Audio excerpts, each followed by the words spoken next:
Well, good afternoon and welcome to the Rotary Club of Edina. I'm Sam Thompson. I'm proud to be your 66th president. Hey, Gordy. We have an excellent speaker for you today in Kit Welchlin.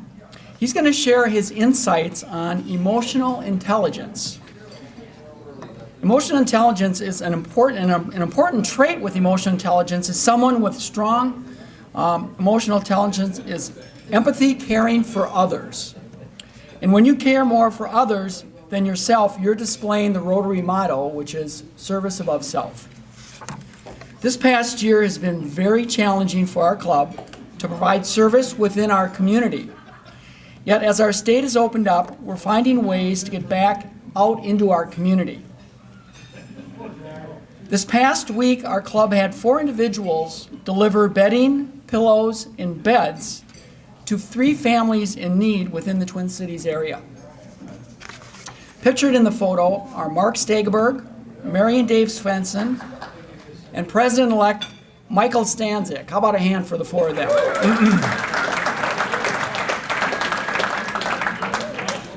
I want to thank all of you that actually donated the sheets and the pillows and the linens at last week's meeting, and also for these 4 individuals that donated their time and to provide service above self. It feels good to be getting back out into our community and helping others. And now for a member update. With a heavy heart, I want to pass on the news that John MacLennan passed away this past Saturday, June 5th. He was 91 years old, and he joined our club in December of 1989. Please keep John's family in your thoughts and prayers.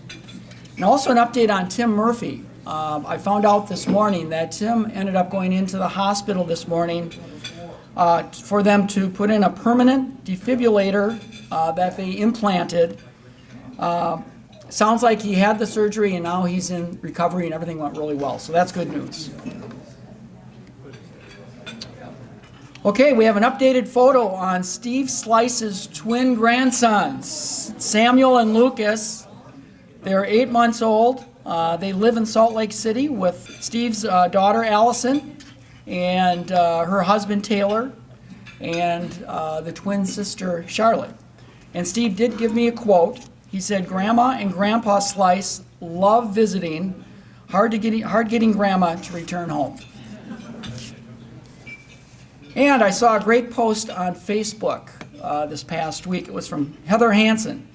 And she shared her son Charlie's photo from years ago when he was at Countryside, just how she remembered him when he was younger.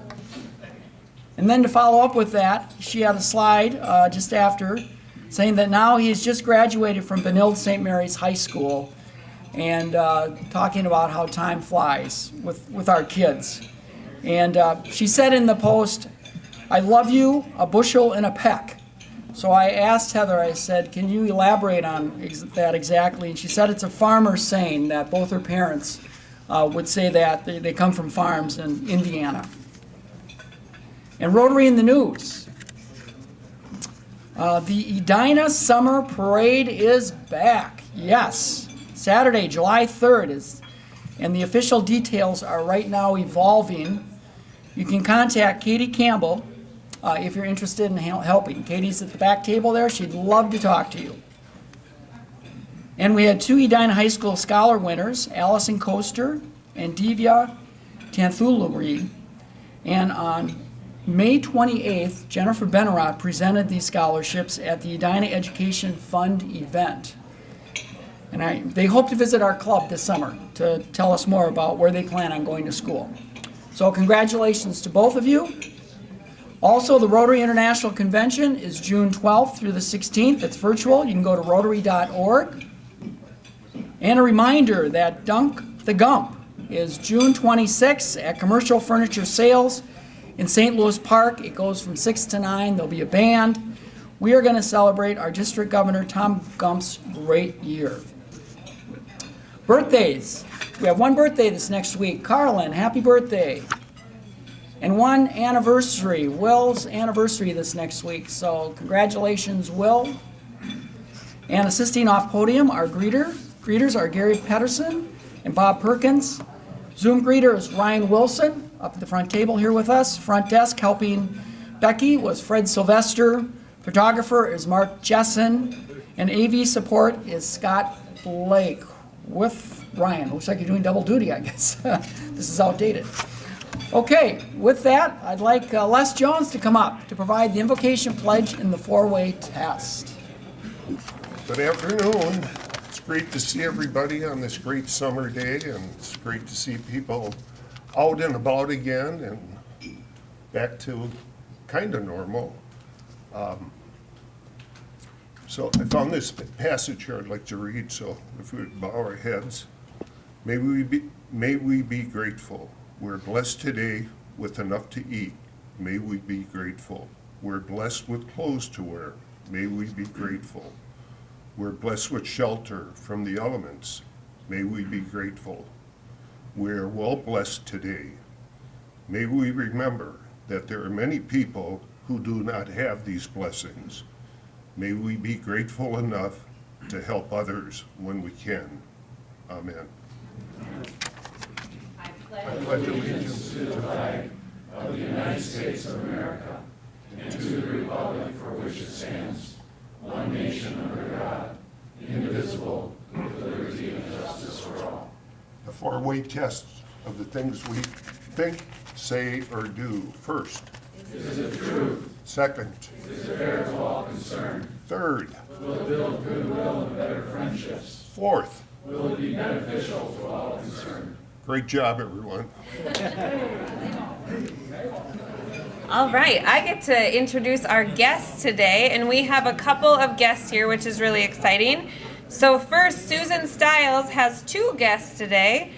One, Camden. Caden. Phelps, he's over there, and he's our summer intern.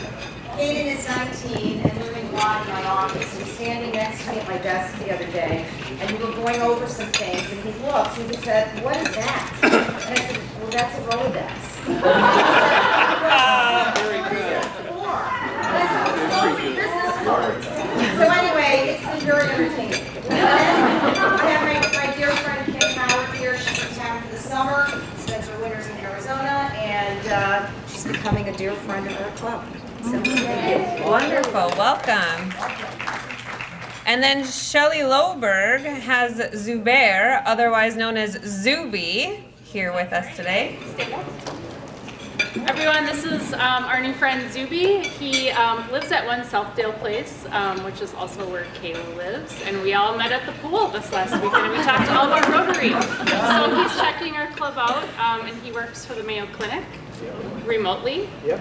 And originally born in India, and I'm Australian by nationality, so I'm kind of new to the United States. Been here 3 years, and really love your country. So it's great to be here. Welcome.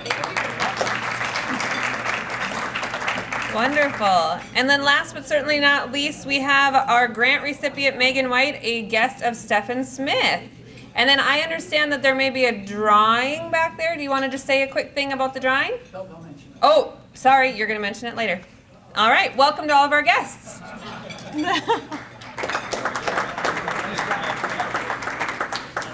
Hi, everybody. Here I am back again to recognize our Paul Harris Fellow awardees. And I've invited Catherine to come up and do this with me. She's actually going to take over this role. It's a 2-year commitment, and her role will start July 1st. And yours will continue. And I'll probably overlap a little bit, just the way David Klein's overlapped with me. But just to remind you, a Paul Harris Fellow is earned once you have cumulative contributions to the Rotary Foundation of $1,000. Each subsequent contribution that accumulates, adding each additional 1,000, adds to your PHFs. Then once you reach 10,000, you become a major donor. We will be recognizing some major donors later this summer now that we're all here together. But we have a very generous club, and we really appreciate all the contributions that all of our members make. I do have an update for you. Our fiscal year ends on June 30th, and TRF is for international activities. So the annual fund, if you contribute to the annual fund, that money does circle back to our district and helps support a lot of our international global grants. Our goal for the annual fund this year is $75,000. We're getting close. We're now at $63,205. And in fact, our total contributions, not just for annual fund, but to the Rotary Foundation from our club so far this year is $123,000. So you guys, super generous, and I'm excited for that. What I'd like to do is ask our PHF awardees to step up. Yep, and we've got Kim Howard. I've invited Kim Howard. I want to present her with a Paul Harris Fellow. She's been very supportive to our efforts down at the hospital in Escuintla with getting them clean water and other things. And most recently, she did purchase the 9 PediaPal pediatric beds that we were just down in Guatemala for that ribbon cutting, and you saw pictures of those PediaPal beds. They're super cute. I mean, if you see them actually in person, they're even better than the pictures. So I wanted to present Kim with a Paul Harris Fellow. Come on up, Kim. And then Gay and Catherine, Kelly, Kip, Katie, and Lisa, if you guys can come up as well. And so a Paul Harris Fellow, when you get your first one, you actually get a certificate and a Paul Harris pin. Do you want to help me find these pins? So Gay Clapp is a new member, and she's also a new Paul Harris Fellow. So that's very exciting, become a new member and a new PHF. Here's your certificate, Gay. Thank you. And then Catherine, Kelly, Kip, Katie, and Lisa, thank you for your continued contributions to the Rotary Foundation Fund. If you have any questions, please feel free to get a hold of me. Kim, why don't you come over here and we'll do a picture. Okay. Did you find them? Yes, thank you so much. All right, smile. All right, here we are. 1, 2. Thank you. Thank you.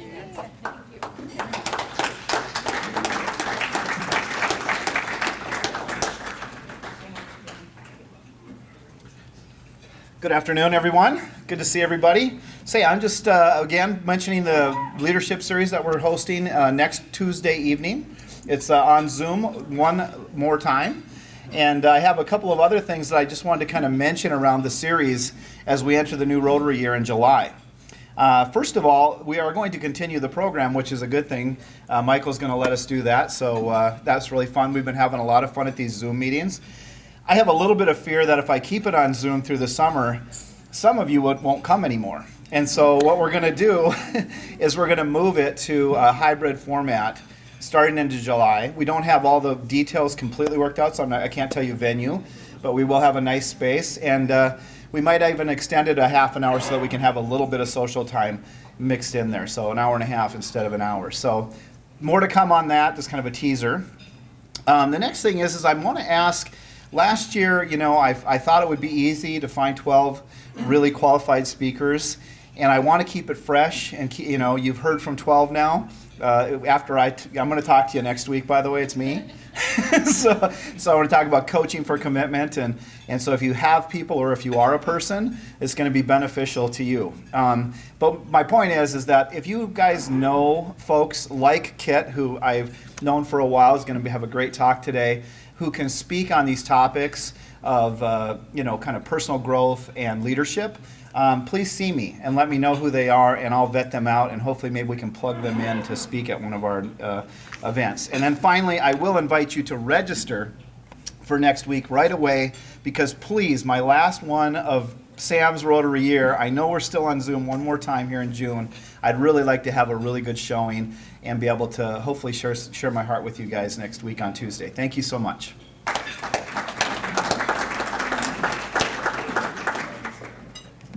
Hey everyone, I'm Stefan Smith and I am here on behalf of the Local Grants Committee. I had the honor this past year of serving on the Local Grants Committee for my first time, and Rick Carlson and I were assigned to vet the Open Arms grant application this year.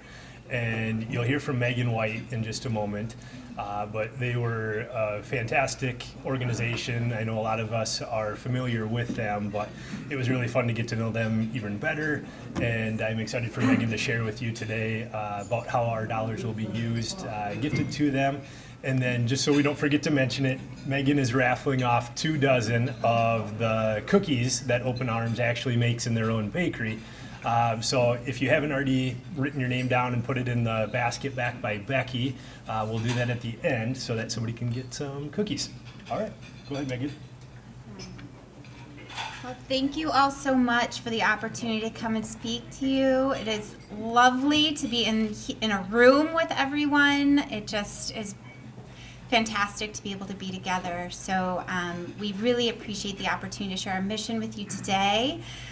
Open Arms has partnered with the Edina Rotary for over a decade now in order to provide medically tailored meals for individuals in our community who are living with life-threatening illnesses. And with the support of the foundation over the years, we've been able to mobilize and increase our reach to serve a larger number of individuals in our community. And we've also began serving caregivers of those who are ill as well as dependent children. So we really are very grateful for the time and dedication of so many of the folks in this room in supporting Open Arms. Due to COVID, I know that it's been a while for some who have maybe not been in our building for a while in South Minneapolis. And so I wanted to share a video, especially for those who may not know much about us. So we have a wonderful volunteer program. If you're interested in looking for a new place to spend some time and get back to the community, please do not hesitate to reach out. I would love to sit and chat with you after the meeting. We'll stick around, and please sign up to win some cookies because they are delicious. So you will not be disappointed, I promise. Just to speak briefly to the grant that we received, over the last few years we've been very fortunate to receive some funding from the foundation, which has supported us building efficiency in our program model. So we've purchased tools for our kitchen, we've bought some technology which has helped us be a little bit more efficient in our program delivery, which really set us up well for the unthinkable when COVID hit and we suddenly lost about 50% of our volunteer capacity to support our mission. So really, because of the foundation, we were able to continue to mobilize and increase our meal production from 12,000 meals a week to 19,000 meals a week in one kitchen. And so all of those meals are going out to community members who are critically ill, and during COVID were really unable to get to the grocery store to get that needed nutrition that really helps them maintain some overall health outcomes that are strong. So we have the video. I want to give the driver a gold star. He was so kind. I didn't have any food, so he was literally a lifesaver. Taking my chemo meds without food, it hurts. This is a client call from someone with HIV and cancer. I don't think I ever realized how much food means to people until I started working here. And hearing client comments and feedback is the best part of my day. We provide food as medicine. We provide medically tailored meals for people who are suffering from life-threatening illnesses. When a client gets sick, they talk to their doctor, their healthcare provider about what kind of food would be best for their illness, and then they call us, and we put together a menu that helps them both deal with their illness and sometimes helps them get better. We serve individuals who are facing the most serious conditions. Delivering meals to people who are sick is really, really important for the community. But the community building that happens here at Open Arms is an amazing thing to be a part of. How are you doing today, Catherine? Good morning, everyone, and welcome to another beautiful day here at Open Arms. We have an army of over 7,000 volunteers that make it happen. So while our staff is small but mighty, our volunteer base is really what makes Open Arms what it is. The special part of Open Arms is that there's so many different kinds of people who come here and help their neighbors who are in need. And you get here, they have a place for you to go, they always have stuff for you to do. It's just a seamless machine, which is really nice. The kitchen is a frenzy of activity. The volunteers are packing frozen entrees, chopping carrots, cutting salad, peeling squash, peeling potatoes. Everything we do in our kitchen is made completely from scratch and preservative-free. We have registered dietitians who work with our chefs to make sure every recipe is approved and everything is appropriate for somebody who's got that kind of an illness. In the morning, that first pack-out shift comes and they pull those frozen entrees and soups out, and then they pack in grocery bags all of these meals that they've been putting together that the chefs prepared. Then they hand that all off, packed up in a bag with a label on it, to the volunteer engagement team. Whiteboard edge north 3, please. The volunteer engagement team then gets it all to the delivery drivers, and the delivery drivers work the magic and bring it to the client. Here is your route today, 6 stops. Can I get you any coffee, cookies? It's impacting people and making their lives better, hopefully. It really makes me feel, that we're doing something good.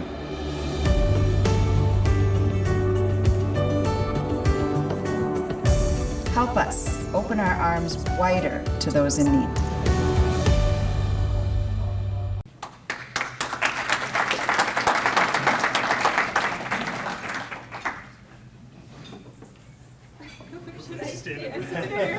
You're lower for me. There we go. There we go. Yeah, get ready. Here we go. All right. 3, 2. Thank you. Thank you, everyone. Thanks, Megan.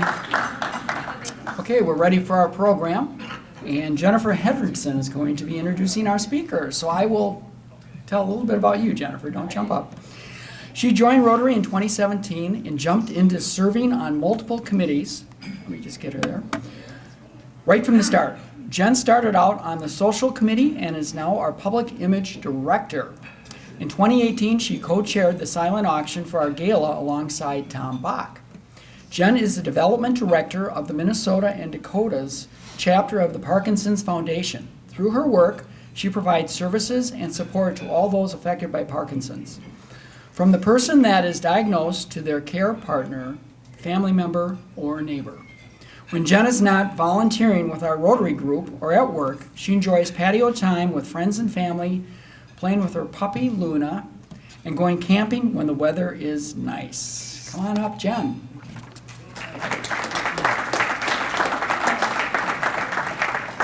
And to clarify, when the weather is nice means not 95 degrees. That's when it's pool time.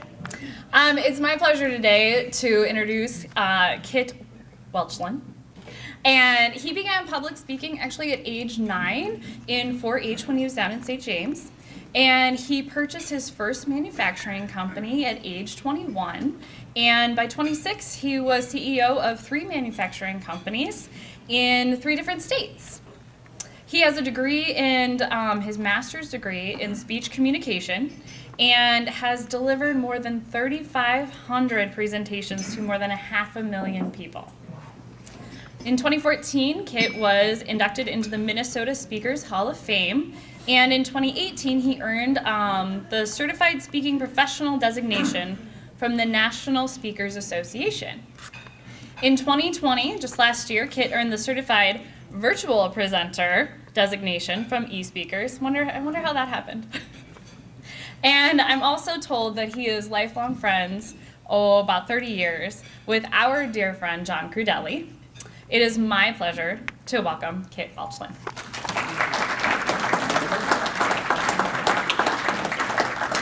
Thank you, Jennifer. Thank you for that flattering introduction. My goodness, after an introduction like that, I can't wait to hear what I have to say. And thank you for sharing that just the way I wrote it. I always appreciate that. Great to be here with you. A couple of things I'd like to clarify as we get started. Jennifer mentioned that I began public speaking at the age of 9. That was not out of desire. That was out of necessity. You see, when I grew up on that hog and dairy farm in southern Minnesota, I was the youngest of 4 sons, no sisters.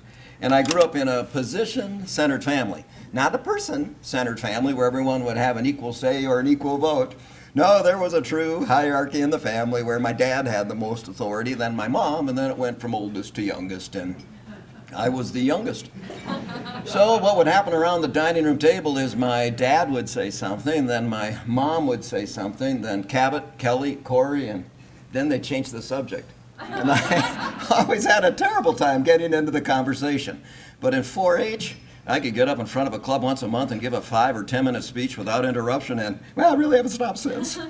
Then I went to school at Mankato State, became a college dropout. I left college after my junior year when that little manufacturing company came up for sale in my hometown. And the reason the business was for sale is because the gentleman that had started the company in 1972 had already suffered a massive heart attack by 1983, so it looked like something I should get involved with. And it was a stressful business.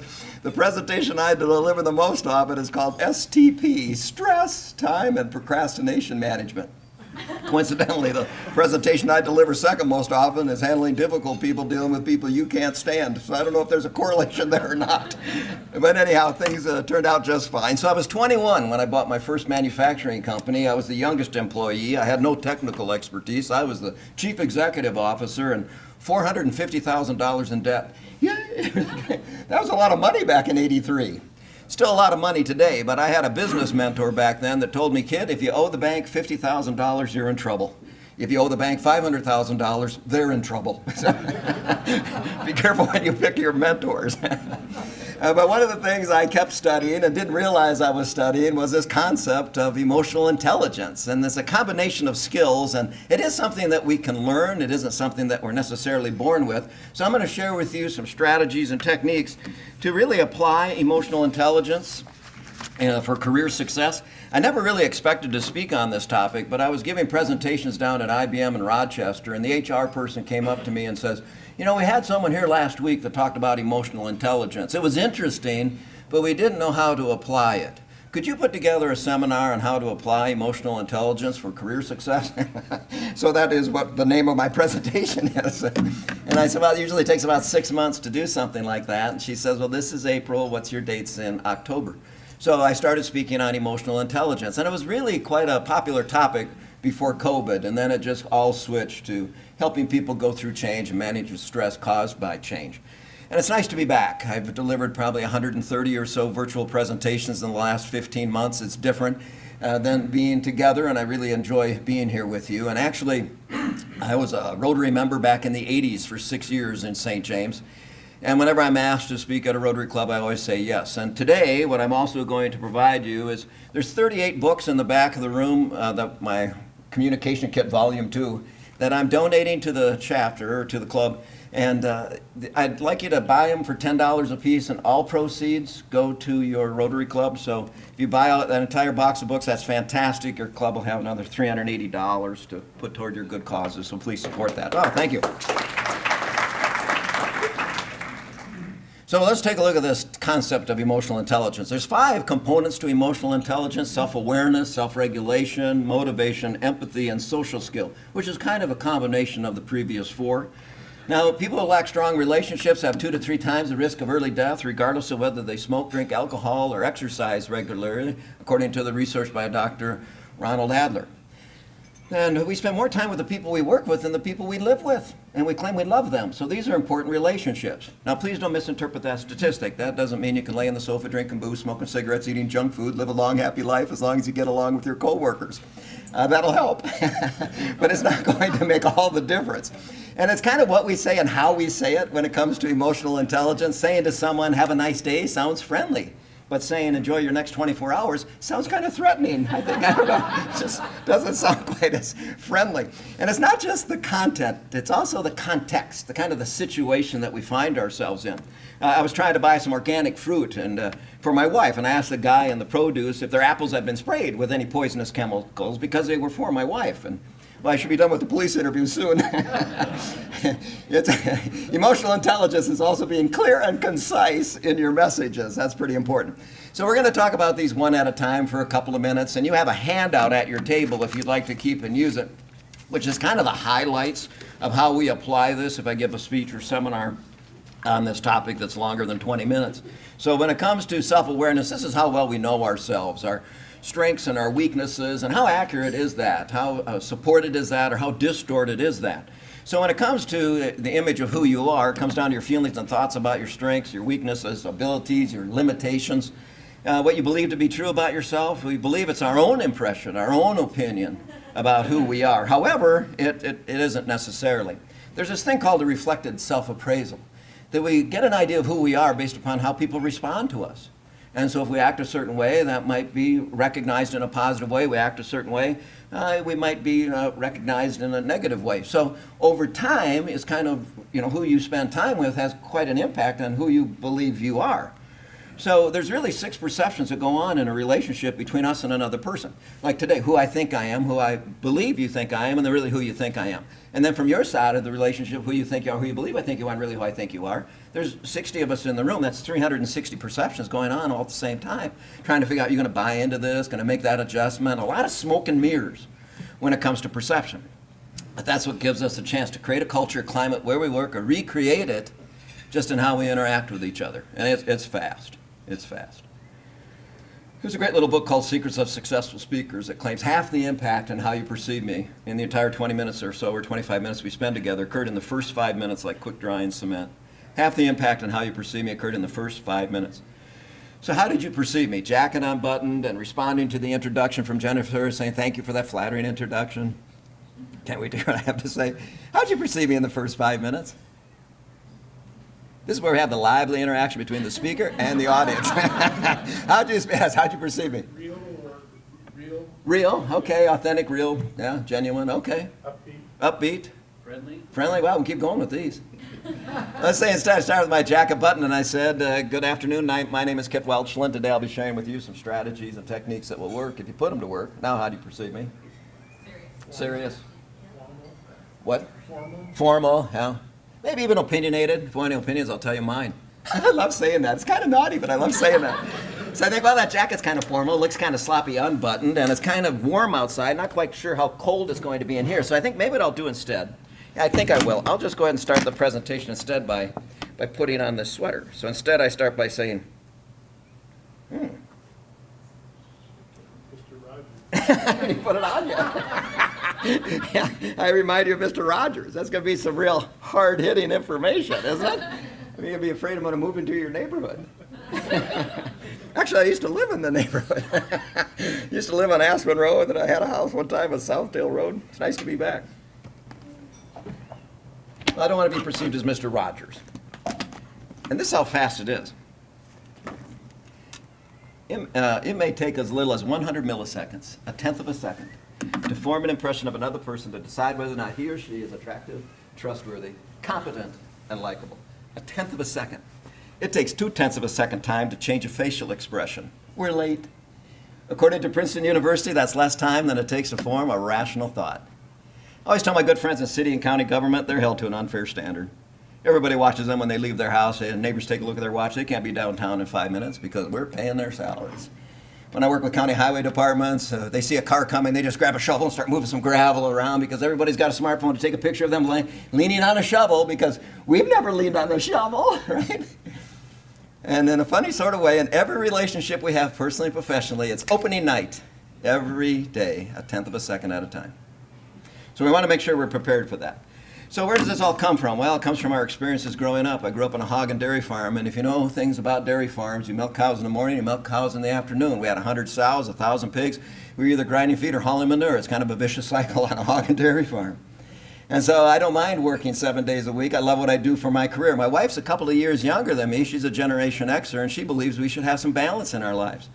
So since 1988, I felt like I have 1 foot on the accelerator pedal and 1 foot on the brake. But I do know that balance is important, and I do know that it isn't just all work, even if you do enjoy it. So our experiences growing up have quite a bit of impact. And then, of course, our personal attributes, kind of our God-given talents. It was just so easy for us to do.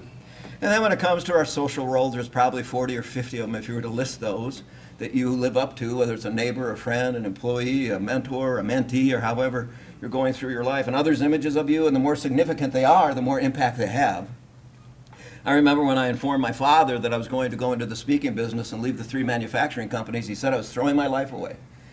And we had kind of a lively conversation about it, and I didn't see or talk to him for a couple of years, and then I had to figure out a way to repair that relationship, and it took a couple of years. So sometimes when we destroy a relationship, it takes some time to restore that relationship, but we can do it if you're patient. And then we have social comparison. Who are you comparing yourself to anyway? And if you had the same talent, would you have used it that way anyhow? So that's kind of a dangerous circle, and your own interpretations and evaluations is what we hope, and your own kind of personal goals or expectations is what we really would like to see happen. So sometimes we'll take a personality indicator and it'll give us our top 5 traits or something, but whenever I give a presentation on this topic, you have a handout on your page. There's 144 words on this list called personal traits, and I have people in my seminar circle every one of these words that you believe you do possess, and often they'll circle almost half of them. And sometimes we just keep narrowing people into what their skill set is when they're much more capable, much more talented than we've ever given them credit. And once they see it on paper that there's dozens of personal traits that are positive that they possess, it gives them a better global understanding of who they are and the impact that they can have. And I often refer to this as their personal brand. And the foundation of a personal brand is your background, your experience, what you can take a test and prove. And because you know that, understand that, can do that, how does your department benefit? How does your organization benefit? And then how do people feel after they've interacted with you? It's one thing to leave a good first impression, but we have just as many opportunities to leave lasting positive impressions. Are people excited to read your email? Are they excited to take your phone call? Are they excited to see your text message or not? And then what are your values and your principles and ethics in which you make your decision? And what's your personality like day after day, week after week, month after month, year after year? And have we thought about that lately? So we have a little work we can do, and I want to talk about how do we enhance that personal brand. Well, you know, I have this little list here called the 6 Criteria of Personal Credibility. It comes out of the second best book, not my book, second best book I ever read, called Reaching Out, Interpersonal Effectiveness and Self-Actualization. And it says we have to be consistently warm and friendly. And then we express our intentions and motives so there's no suspicion. Then you follow through, be trustworthy.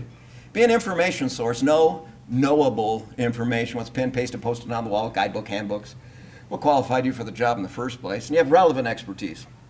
When people have a question about that, they seek you out for the answers rather than wasting their time talking to anyone else. And then you're dynamic. It's not that you're doing calisthenics and jumping jacks in between phone calls or meetings, but when you walk in a room, the lights get a little bit brighter rather than a little bit dimmer. When you come to work, people are happy to see you rather than resenting the fact you showed up again today. And they're all free. It's all free, but it's all how people perceive us. So we want to make sure we manage that. So let's take a look at how do we manage that? Well, through self-regulation. And self-regulation is we all have bad days. We all get in a bad mood. We all feel not physically well some days. But we've got to figure out how do we get back on track? How do we get our head back on straight? And when people do disappoint us, when people do let us down, how do we make sure we don't drag that into other relationships that are innocent? Because if we do, we'll destroy trust. And trust is the foundation of almost every relationship if we want it to be productive. So let's take a look at this. When it comes to self-regulation, I guess I paraphrase this as our ability to bite our tongue. You know, we think at 800 to 1,200 words per minute. I don't know if you're like me, but so little bit of that do I share with other people. It's crazy in here, you know, and we are very careful, aren't we, in how much we share and when we say those sort of things. So we want to be able to monitor our self-talk, think about the relationship, think about the impact we're going to have in that conversation. So there's 4 key aspects to trustworthiness, and that's expressing acceptance. You may not agree, but you accept that they have that point of view and perception. Also, supportiveness, not financially necessarily, but emotionally, that you believe in them. They have personal traits or job-related skills that provide talent and value.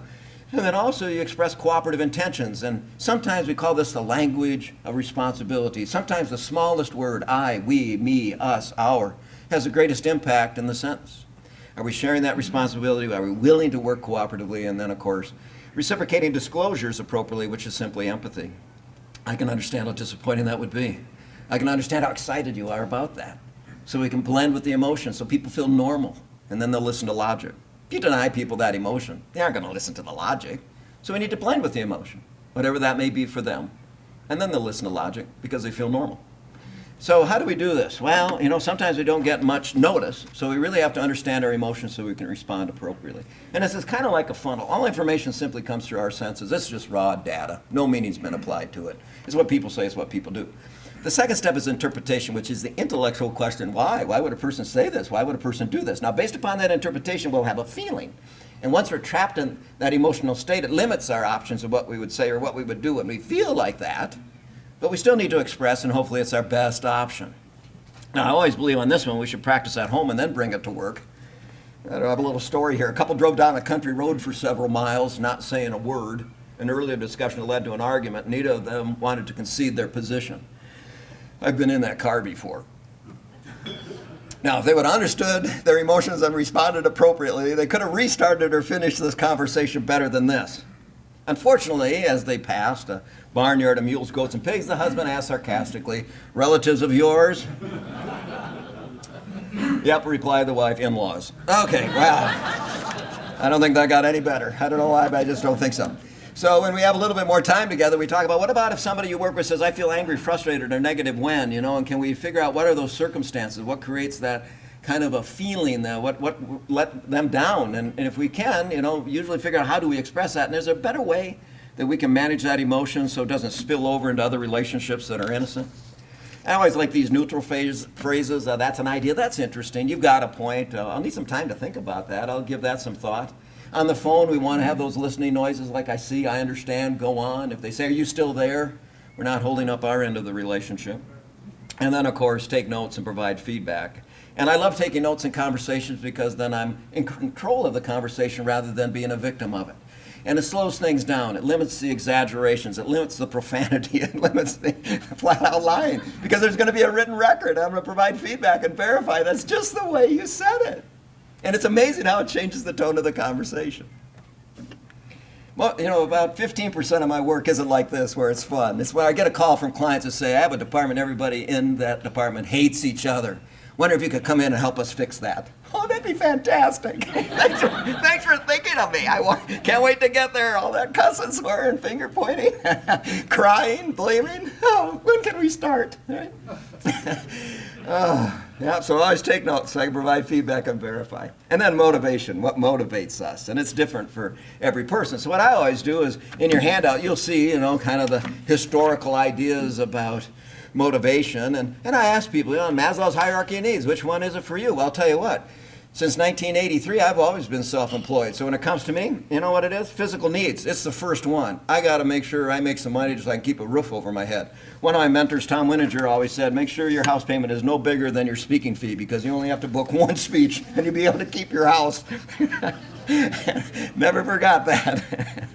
And then when it comes to President Herzberg, the extrinsic, intrinsic rewards, I ask people to circle the two extrinsic conditions that motivate them. But guess what? There's 5 other ones on that list that motivate other people. When it comes to intrinsic rewards, identify the 2 that motivate you. Well, there's 4 more that motivate other people. But sometimes we have to see it on paper before we can recognize our own motivational intentions and to recognize it in others when it presents itself.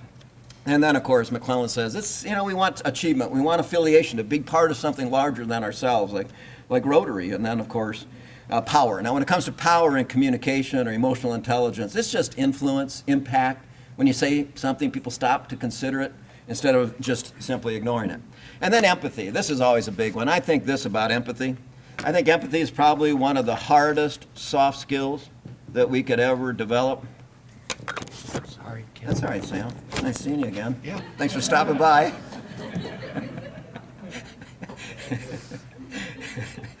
What was going on with the mic?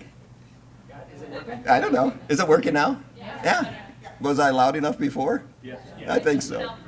Oh, it just went out? Okay. I must have been in a certain train of thought. I better be careful when I drive home. So when it comes to empathy, what is that? Well, it's understanding other people's needs. Several universities have a cry closet. Have you heard about this? It's a closet where students can go and cry when they feel stressed. Because there's nothing more comforting than being trapped in a tiny, dark room, right? I don't understand that. I think they're missing the point, I think. Then the University of Utah installed a cry closet for students who are stressed. Do you know what would stress me? Being seen coming out of that closet. That's what I think would bother me. Anyway. So what empathy really is being a good listener and really listening to that person, to the facts and the feelings. So we got to get prepared physically and psychologically. What am I dealing with? What's the context? What's the situation I'm facing? And then you want to make sure you stay involved by asking questions. The best questions to ask are what questions and how questions, because there are no wrong answers to what or how questions. And the more they talk, the better they feel. And if you listen first, you have more credibility when you respond. because people believe you're taking their perspective in mind, even if you're not. So they always go first. So we ask what and how questions. And then we make sure we keep an open mind. They might tell us something we'd never considered. And we usually say, you know, if I share with you what I really truly think and feel, and you share with me what you really truly think and feel, we kind of create a third reservoir of knowledge that neither one of us alone would have ever created. So we want to make sure that people feel that comfortable to tell us what they think and how they feel and be that vulnerable. And then we need to review and evaluate the content of the conversation, but also how good were we as a listener. So, you know, reviewing and evaluating our performance is pretty important. Take a look at this story. An older gentleman went to the doctor complaining that his wife could barely hear. The doctor suggested a test to find out the extent of the problem. Stand far behind her and ask her a question, and then slowly move up and see how far away you are when she first responds. Well, he's pretty excited about that, to finally be working on the solution for the problem. Runs home and sees his wife preparing supper. Honey, the man asked, standing 20 feet away, what's for supper? No response. He tried it again at about 15 feet away. Honey, what's for supper? No response. Then again, 10 feet away. Honey, what's for supper? No response. Finally, he was 5 feet away and said, honey, what's for supper? She replies, for the 4th time, it's lasagna. Probably needs to review and evaluate his performance as a listener. It was not him. It was not him. So one of the things that I suggest to demonstrate empathy is perception checking. So you have this page in your handout. I love perception checking. When somebody says something, you're not quite sure what they're thinking or what they're feeling, you describe the behavior, or you restate what they said, or you describe, you know, what you believe they're saying, and then you offer 2 possible interpretations. Is it because of this, or is it because of this? And then what is it? So I provided you a personal example. Our kids were really good kids, but every once in a while, you know, they would slam their bedroom door, and we always had the rule, you slam the bedroom door comes off the hinges for a week. And they're solid wood doors, they're really heavy. And the first 2 kids caught on to that right away, but that youngest daughter, I guess you'd say she was a pill. And she, I think, enjoyed me pulling the pins and carrying that door to the other end of the house. I think she really enjoyed that. So she slammed her door after her mother and I were talking to her, and my wife says, get the screwdriver and the hammer. And I said, can I try something else this time? She goes, yeah, okay. So I went down to the end of the hallway, and I tapped on the door, and I said, Bree, and I heard, yes. I noticed that you walked briskly down the hallway and slammed your bedroom door. Was that because you're upset with something your mother and I said, or is it because it slipped out of your hands? Which is it? Slipped out of my hands? Well, let's make sure that doesn't happen again. Okay. And it never happened again. I took the fun out of it for her. I wasn't carrying the door down the hallway anymore. And I gave her a couple of options, so you had a little bit more control in the conversation, and she chose, I believe, to be the better answer. So I love perception checking. So if we were in a seminar together, if one of your coworkers said, I hate all these changes, can't we go back to the old way? We would say, now when you say you don't really enjoy these changes, is that because you think it doesn't really apply to the job, or the training isn't adequate for you to be successful, or what's going on? So we just expand the conversation. We want it to continue. The more people talk, the better they feel. Talking soothes emotions, not talking stirs trouble. So we go through some examples of how we can respond by making sure that we perception check. And then the last thing is a combination of all of these is what we call social skill, the ability to maintain long-term relationships. And it's really based upon the 4 previous concepts. And sometimes people try to force it. I went into a coffee shop that didn't have Wi-Fi because they wanted people to actually talk to one another. The only thing we talked about is that we wish we had Wi-Fi. You really can't force this on people. It should be something that comes across somewhat naturally. Now, there's a new report that claims that millennials and Gen Zs have poor conversation skills. Well, I don't know. When asked for a comment, they texted a series of crying and frowning emoji faces. So I'm not sure if those are... Might take that slide out of my presentation, I guess. What we're trying to do is, with social skill, is to create a communication climate. Just like the weather outside right now, it's kind of warm, sunny. It's a little warmer than maybe we'd prefer, but it's nice. It's nice to be warm. I always remember how when I was really cold, how I always wished it would be warm again. So I always appreciate it being warm. But you might have some relationships, like the weather will be in 6 months where it's cold and windy or cold, or hopefully it'll rain and break the heat, and that's going to be kind of gloomy and cloudy. But the nice thing about social skill is this: when you come to work or are part of a meeting, when you walk in, you can set the thermostat that every time you enter the room, it becomes warm and friendly, it becomes warm and comfortable, and people are comfortable to tell you what they think and how they feel and work together cooperatively to solve problems. But you always have two options. You can either create a defensive communication climate or a supportive communication climate. So on the left side, these are the things that we do that create a supportive climate. The ones on the right side are the things, our other choice, that create a defensive communication climate. So description versus evaluation. So description, you say, I noticed you came to the meeting 10 minutes late. You're not judging or evaluating. Instead of saying, I can't believe how rude and inconsiderate you are coming to the meeting late. Yeah, that just doesn't sound quite as supportive. I don't know why. And then when it comes to equality and superiority, equality is, I'd like to hear how the issue looks to you, then I'll tell you how it looks to me. That's pretty equal. Versus superiority, when you get in my position someday, then you'll understand. Yeah, for some reason, that just doesn't sound quite as cooperative. Problem orientation versus control. Problem orientation, the production in your department hasn't been as high as I hoped. Any ideas of what we could do? Oh, that's very focused on production versus either you start working harder or you're fired. Yeah, that just doesn't quite sound quite as supportive for some reason. Spontaneity, open, honest, versus strategy, kind of manipulative. I'm concerned about your job performance. Let's set up some time and talk about it. Versus strategy, have you considered another line of work? Wait a minute, I'm not sure what that meant. And then empathy versus neutrality. I bet you're pretty excited about the promotion. Excited promotion, good match. Versus neutrality, don't get too excited. Everybody gets promoted sooner or later. Take the fun out of it. I don't know. This didn't seem to matter. Provisionalism would be open-mindedness versus certainty. I'm not sure if that presentation on emotional intelligence was a very good use of my time. What did you think? Hey, wait a minute, what's going on here? I hated that presentation. Say, I think... Don, somebody got my slides. I don't know how that got in there. But this is what I'd like you to consider. In the morning, in 1 minute, I can change my attitude. In that minute, change my entire day. And if I was an actor, I get paid to play a role. Guess what? At work, you get paid to play a role. You know all the characters, giving you some of your lines, some of your stage directions. Now all you need to do is play your part. If you ever have any questions or want additional information, you can always track me down. I have 2 different emails, kit@welchlin.com or kit@seminarsonstress.com. You can visit my 2 YouTube channels. There's about 250 YouTube videos on my Kit Welchlin YouTube channel. There's about 60 videos on stress management on the Seminars on Stress YouTube channel. And then those 2 websites always have new information if you'd like to acquire that.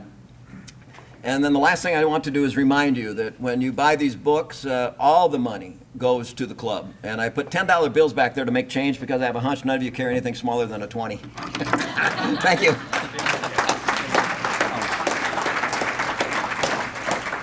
Well, Kit, I think we'd all agree that was quite a speech. I really do. I do admire somebody that is a good public speaker, because me, not so much. Anyway, one thing we have in common, it's crazy in here too. Anyway, from literacy and peace to water and healthcare, Rotary is a global network of 1.2 million problem solvers uniting to create lasting change in our world. In honor of your presentation, we will make a donation to Every Meal, an organization focused on providing weekend and other food gap programs to over 10,000 children in the metro area. Thanks Nice. again. Yeah, thank you very much. And this is for you.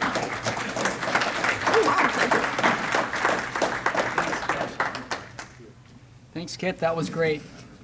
Okay, Renee Harberts asked if I would make a comment that the Memorial Blood Bank is low, and they need your help. So from 1 to 5 today, they're at Avador. So if you have any questions, see Renee in the back. Next week's speaker is Don McPherson, talking about 12 trends shaping the 2020s. Peek into the future. And looking ahead, we have June 15th, our leadership series Robb talked about. June 24th will be our transition meeting, where Michael Stanzik will become our 67th president. And June 26th, we will be dunking the Gump. Okay, I want to thank all of you for attending live and on Zoom. Great to have you here. Paul Harris fellow contributors, thank you so much today. And Megan White, thank you for, I guess she's gone now, but thank you for being here. Oh, she's over there. Oh, that's right. Good, with the drawing, the raffle. Okay, did you want to do this real quick? Or are you just going to draw for one? Yeah, let's do it right now. Okay,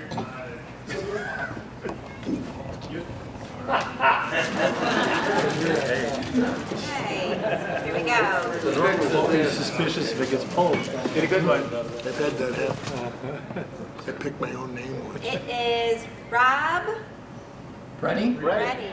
Yes, Robb Breding's the winner. Congratulations, Robb. Okay, very good. And I'd like to leave everybody with a quote. It isn't stress that makes us fall. It's how we respond to the stressful events. Wade Goodall. With that, meeting adjourned.